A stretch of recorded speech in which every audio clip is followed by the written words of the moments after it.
কুল্লু নাফসিন যায়িকাতুল মাউত।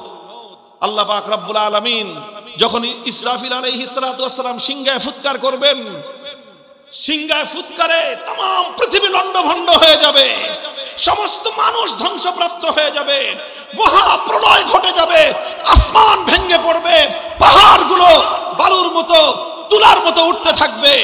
সব মানুষ ইসরাফিল আলাইহিস সালাতু ওয়াস সালামের সিংহার এই মহাপ্রলয়ঙ্কারী আওয়াজে সব মৃত্যুবরণ করবে, মৃত্যুর কোলে ঢলে পড়বে। দুজন ফেরেশতা সর্বশেষ অবশিষ্ট থাকবেন, মালাকুল মাউত আর ইসরাফিল আলাইহিস সালাম। আল্লাহ পাক রব্বুল আলামিন মালাকুল মাউতকে জিজ্ঞাসা করবেন, মালাকুল মাউত কে কে আছে? আল্লাহ আপনি তো আছেন, আর আমি আর ইসরাফিল ভাই আমরা দুইজনে আছি। আল্লাহ মালাকুল মাউতকে বলবেন, ইসরাফিলের জান কবজ করো। ইসরাফিল আলাইহিস সালাতু ওয়াস সালাম